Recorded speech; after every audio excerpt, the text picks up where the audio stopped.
What's going on, Sports Wars? This is Ryan with RK Outpost, NGeeksandGamers.com, and if you are Roger Goodell, if you are the NFL, you have to be in full panic mode right now after the NFL ratings continue to dive bomb. And what we saw over Wildcard Weekend was an absolute disaster for the NFL, a multi-year low despite everything they did. They tried to hide it with multicast, with simulcast. They did everything they could, even broadcasting on Nickelodeon to try to save these ratings, but nothing can help them escape from the truth, which is if you go woke, if you bend over for social justice bullshit, if you let the players do whatever they want, you will go broke. And that is what we are seeing with the NFL. We are seeing people flee the NFL who don't care about the NFL because of their focus on social justice. They tried to turn around in the middle of the season, but evidently it's too late. Take a look at these horrific numbers for the NFL playoffs.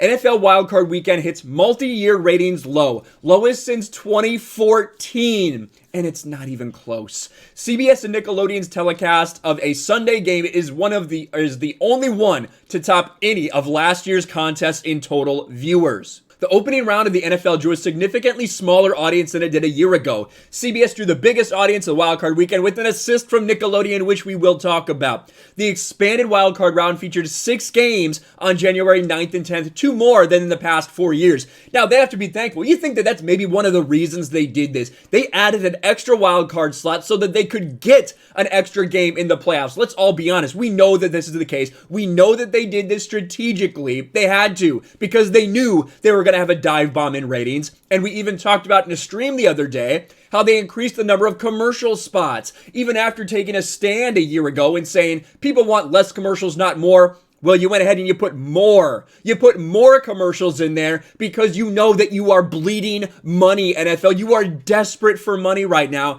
as advertisers continue to leave. Those 6 contests average about 24.3 million TV viewers, way above the league's regular season average of 15, but also well below the comparable weekend in 2020. Listen to this.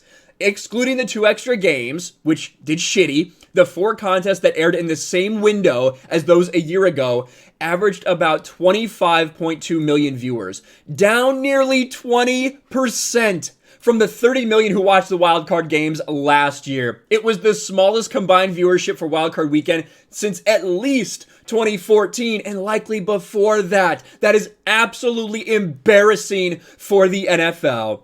The biggest audience of the weekend tuned into the CBS and Nickelodeon late Sunday afternoon. The 2 CBS Viacom outlets drew a combined 30 million viewers for the coverage of Saints' win over the Chicago Bears. That was the biggest Sunday wildcard audience since 2014, but again, they had to cheat to get there. They had to do a simulcast. They had to broadcast on a bunch of different platforms at the same time. Not only did they broadcast it on Amazon, not only did they put it on CBS, but they also put it on Nickelodeon. 2 million people watched it on Nickelodeon. So how many of these channels are you going to need to broadcast to until you get the numbers that are actually respectable for you, NFL? This is so pathetic.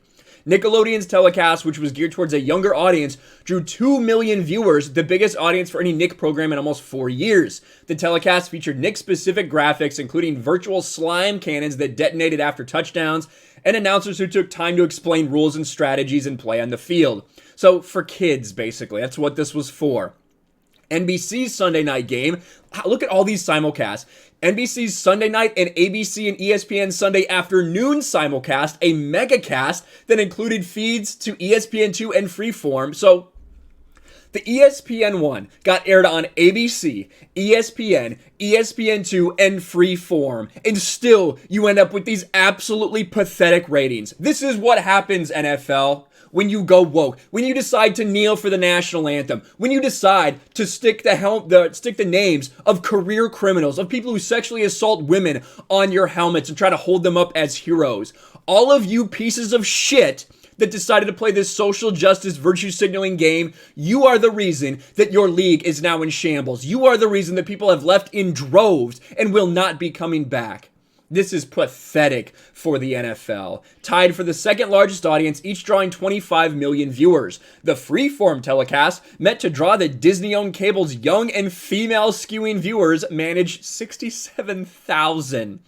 That is pathetic. I wonder if they just done a rerun of something stupid like Gilmore Girls or whatever the fuck they put on this platform. I wonder if that would have drawn more than that. And then ESPN2's, this is an important one. ESPN2's analytics and betting-centric feed brought in 92,000. So you can't even, like, they're trying to make this push towards betting, towards online gambling. We're seeing it with the NFL. We're seeing it with a lot of different sports. You can't even get those people to show up for your specific feed on ESPN2. A pathetic disgrace. Fox's late afternoon Saturday game came in just under 24 million. NBC Saturday's primetime was 21 million. Pathetic. And the early afternoon game on Saturday averaged 20 million. By comparison, the 4 games a year ago averaged between 26 and 35 million. What a disgrace for the NFL, and it will continue to get worse before it gets better. They tried to do what they could, but once you go down this road, once you open it up for the woke social justice nonsense, it will forever taint your organization. That's what we're seeing with the NFL, and we will continue to do so. Let me know what you think about all this in the comments below. Smash a like button, subscribe to the channel, ring the bell for notifications, share this video out there, and I'll talk to you later.